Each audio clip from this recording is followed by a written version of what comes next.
talked over everyone. The ones who always had something to say. The ones who filled every silence so no one else could breathe. They always seemed to win. If someone challenged them, they raised their voice. If someone disagreed, they argued harder. And somehow, by sheer noise alone, they walked away feeling powerful. Then one day, I noticed someone different. When conflict showed up, they didn't change their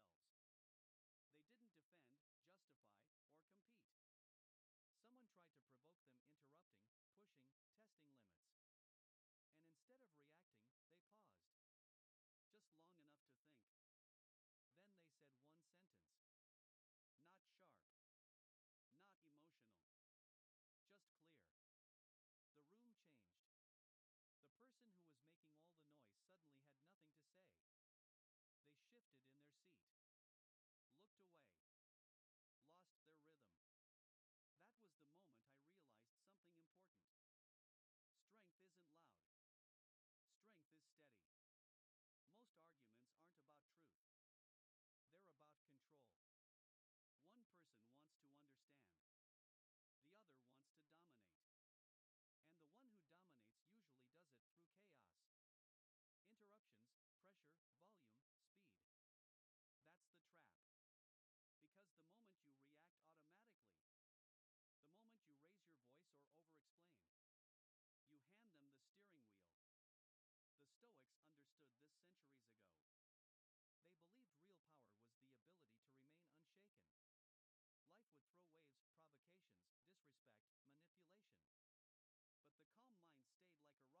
you hand them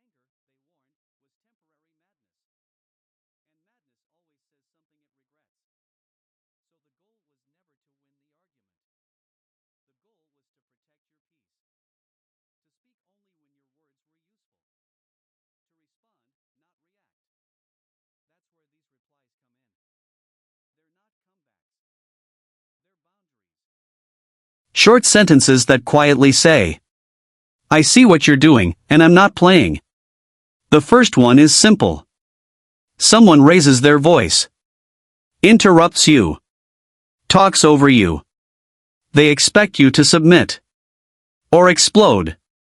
Instead, you look at them calmly and say, I don't need to raise my voice to be right. No anger. No sarcasm. No explanation. Just truth. And suddenly, the noise doesn't work anymore. Because when you stay calm, the other person realizes something uncomfortable. They've lost control. And once that happens, the argument is already over. This line is how you leave the fight without leaving the room. Imagine you're in a meeting. You're explaining an idea, and someone keeps cutting you off, getting louder each time, trying to win by drowning you out.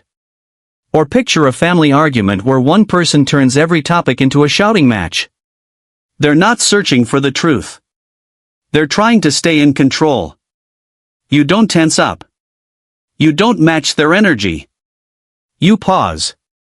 Your posture stays relaxed. You look at them without anger and say, I don't need to raise my voice to be right. That sentence quietly changes the room. It creates a contrast everyone can feel. One person is emotional and loud. The other is calm and steady. Without attacking anyone, you've shown who's grounded. You're saying, without saying it, you can shout if you want. I'm not joining you down there. If they keep yelling after that, they start to look smaller. The noise no longer feels like confidence. It looks like insecurity trying to protect itself. By staying calm, you show that your emotions aren't pulling you around. You're no longer arguing. You're setting the temperature of the room. Some people don't attack your ideas. They attack you.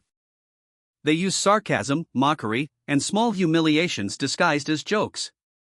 Their goal is to make you feel small, so you'll either defend yourself or try to earn their approval.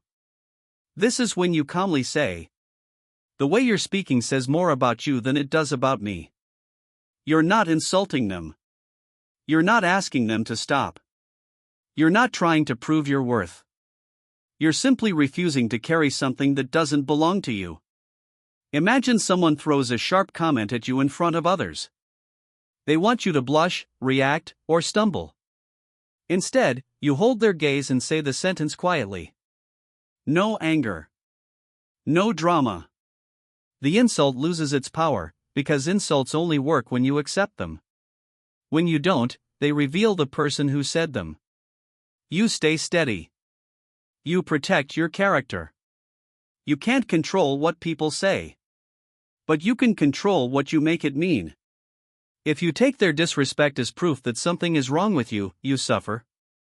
If you see it as a reflection of their inner state, you stay free.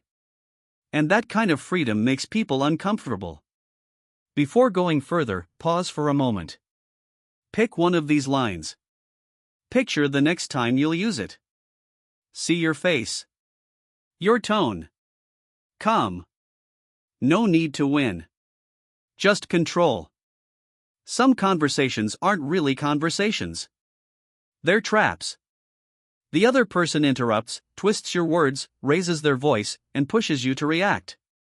Then, when you finally react, they blame you for the chaos they created. That's the loop. Most people stay in it because they're afraid leaving means losing. Manipulative people count on that.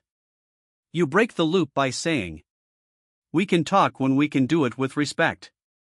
You don't beg. You don't complain. You state a condition. Imagine you're discussing something important and the other person starts attacking your tone, your personality, your motives. They interrupt every sentence. You breathe. You say the line. Now the conversation shifts. It's no longer about the topic. It's about whether the conversation deserves to continue at all. You're saying, "I don't agree to being disrespected." That's why this line works. If they keep being rude, it becomes obvious to everyone. If they calm down, they've stepped into your frame. Either way, you didn't fight. You didn't chase. You didn't lose yourself. One last thing. Don't explain the line. Don't add a speech. Say it once, calmly, and let the silence do the work. Don't argue about why someone should be respectful. The strength is in keeping it simple. It's like a locked door. You don't debate with someone standing outside it. You decide whether it opens. There comes a point when you realize the other person isn't listening anymore. They're not curious. They're not trying to understand. They just want to win, even if it costs your time, your dignity, and your peace. Most people ignore that moment. They keep talking because they want fairness. They want the other person to finally understand. They want closure. But you don't get closure from someone who feeds on conflict. That's when you say, calmly and clearly, "I'm not going to continue this conversation." It's not angry. It's not dramatic. It's not an apology. It doesn't ask permission. It doesn't explain. It simply ends the exchange.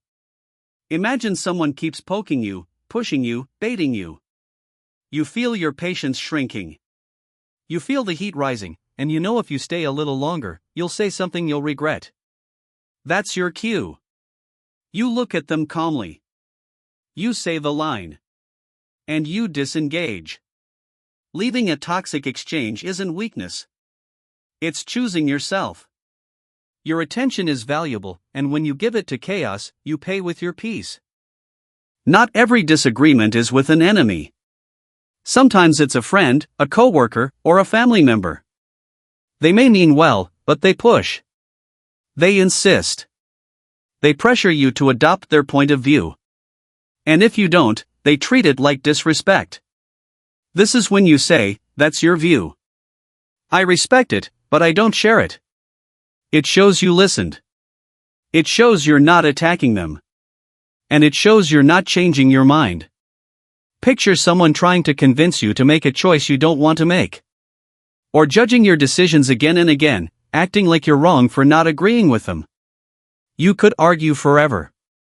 You could give in and feel resentful. Or you can say the line. Say it slowly. Calmly. No sarcasm. No defensiveness. The conversation has nowhere to go after that, because you didn't insult their opinion. You simply refuse to take it on. That's emotional independence. It means you're no longer living for approval. You're honoring their right to think differently without handing them control over your mind. The words matter, but the way you say them matters even more. When you speak calmly, you lower the temperature. When you reflect instead of reacting, you keep your dignity. When you set a boundary, you expose intention. When you walk away, you protect your energy. When you stand your ground respectfully, you keep your peace. And remember, you don't always need to say anything. Sometimes silence is stronger. Sometimes a pause is the reply. Sometimes the smartest answer is simply walking away. But when you do speak, speak like someone who owns their inner world. I don't need to raise my voice to be right. The way you're speaking says more about you than it does about me. We can talk when we can do it with respect. I'm not going to continue this conversation. That's your view. I respect it, but I don't share it. When you stop reacting the way people expect, the power shifts. Over time, people start treating you differently.